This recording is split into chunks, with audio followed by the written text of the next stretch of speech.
ঘরোয়া পদ্ধতিতে মোচা তৈরির উপকরণ। প্রথমে তেলে রসুন, কালো জিরে এবং কাঁচা লঙ্কা দিয়ে ভেজে নিলাম।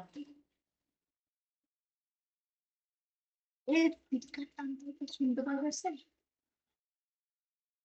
ভালো করে ভেজে নিলাম।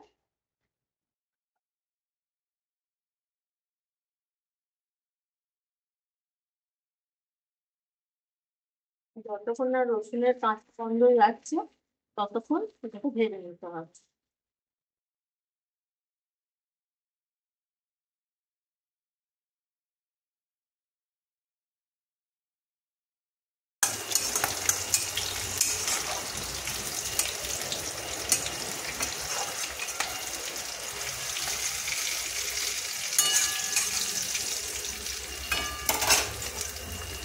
আস্তে আস্তে তেল থেকে রসুনগুলো, কাঁচা লঙ্কা, কালো জিরে তুলে রেখে দিলাম।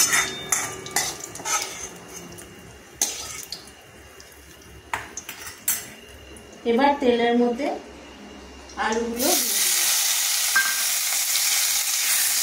একটু হালকা সেদ্ধ করা আছে, তাতে আমাদের তরকারিটা খেতে ভালো হবে। তাতে আমরা নুন দিলাম, যেমনভাবে রান্না হয় সেরকমভাবে নুন দিলাম, হলুদ দিলাম, ভালো করে ভেজে নিলাম।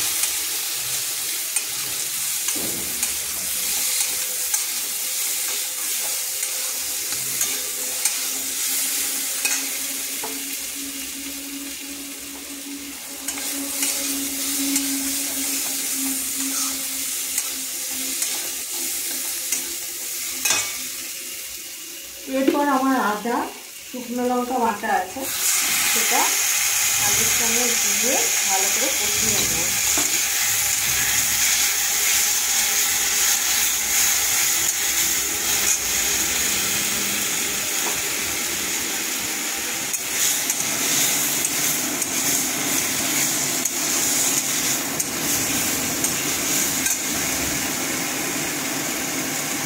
এরপর আমরা ধনে গুঁড়ো, জিরে গুঁড়ো, একদম ঘরোয়া পদ্ধতিতে মোচা দেব।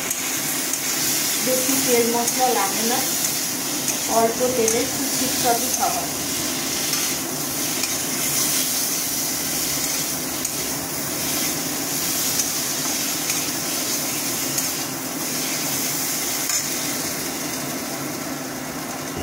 এরপর মোচাটা দিয়ে দিলাম।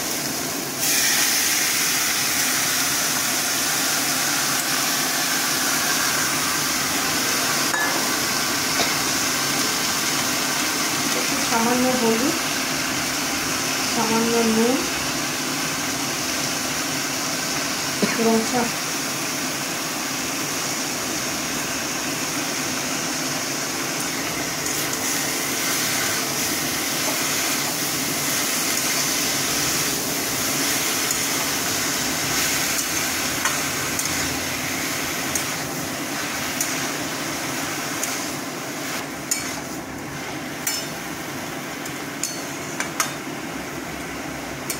এইবার কষাতে কষাতে জল বেরোবে, একটু ঢাকা দিয়ে দিলাম। মোচাতে একটু জল বেরিয়েছে, আমি কষিয়ে কষিয়ে জলটা একদম শুকনো হয়ে যাবে, তারপর বাকি সরঞ্জামগুলো দেবো। এবার ঢাকা খুলে দেখলাম 5 মিনিট বাদে জলটা অনেকটাই শুকিয়ে এসেছে একদম। আমাদের মোচা প্রায় রেডি হয়ে গেছে, আর একটু সামান্য সময় লাগবে। বেশিক্ষণ না, একটু সেদ্ধ করা আছে তো, জলটা একটু বেরোবে। খেতে কিন্তু খুব ভালোই হয়, আপনারা এরকমভাবে করে দেখবেন, ভালো লাগবে। এরপর আমি বাদাম ভাঙা একটু ছড়িয়ে দিলাম।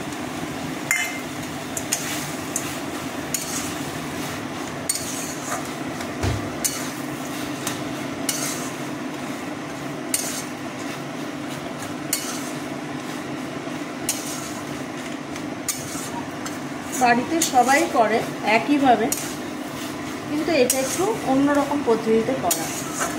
আমরা জানি মোচা নিরামিষ রান্না, কিন্তু এরকম এইভাবে করে দেখবেন, ভালো লাগবে। এবার আমি ভেজে রেখেছিলাম রসুন, কালো জিরে এবং কাঁচা লঙ্কা, সেটা এর ওপর থেকে ছড়িয়ে দেবো।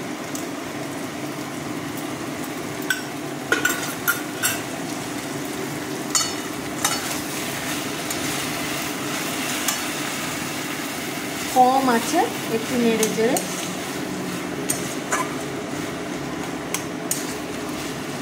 মোচা রেডি। একটু গরম মশলা দেবো,